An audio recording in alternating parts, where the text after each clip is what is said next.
sir ಅವ್ರಿಗೆ ಅಲ್ಲಿ ಹೋಗಿ ನೀವು ಹೇಳ್ತೀರಿ ಅವ್ರಿಗೆ ಅದನ್ನ ಹಾಂ ಆಚೆ ಅವ್ರು ಒಳ ಬರ್ತಾರೆ ಮಾಡ್ಕೊಡ್ತೀವಿ ಅದು ಮೊದಲಿಂದಾಗಿ ಹೆಸರು ಚೇಂಜ್ ಮಾಡಿ ಹಂಗೆ ವಾಯ್ಡಿರಿ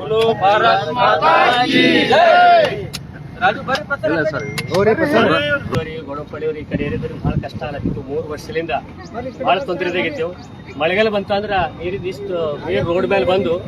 2 ಗಂಟೆ 3 ಗಂಟೆ ಗಾಡಿಗಳು ಹೋಗ್ಲಾಕ ಬರ್ಲಕ್ಕೆ ತ್ರಾಸ ಆಗತ್ತೆ ಈ ವಿಷಯವಾಗಿ ನಾವೆಲ್ಲ ಬಹಳ ಗ್ರಾಮಸ್ಥರು ಎಲ್ಲರೂ ಸೇರ್ಕೊಂಡು ಒಂದ್ಸಾರಿ ಮನವಿ ಕೂಡ ಮಾಡಿದೆವು ಮತ್ತು ನಮ್ಮ ಮೀಡಿಯಾದ ಮೂಲಕ ಮನವಿ ಮಾಡಿದಾಗ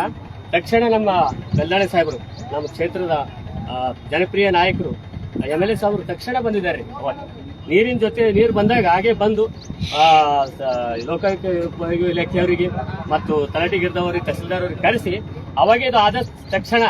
ನಾವು 1 ವರ್ಷದ ಒಳಗಾಗಿ ಇದು ರಸ್ತೆ ಮಾಡಿಸ್ತೆ ಮತ್ತು ಇದು ಬ್ರಿಡ್ಜ್ ಮಾಡಿಸ್ತೆ ಅಂತ ಹೇಳಿದ್ರು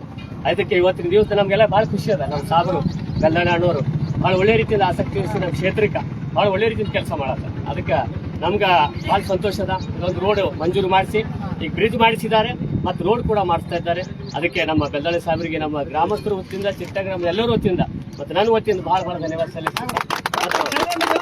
ಅವರಿಗೆ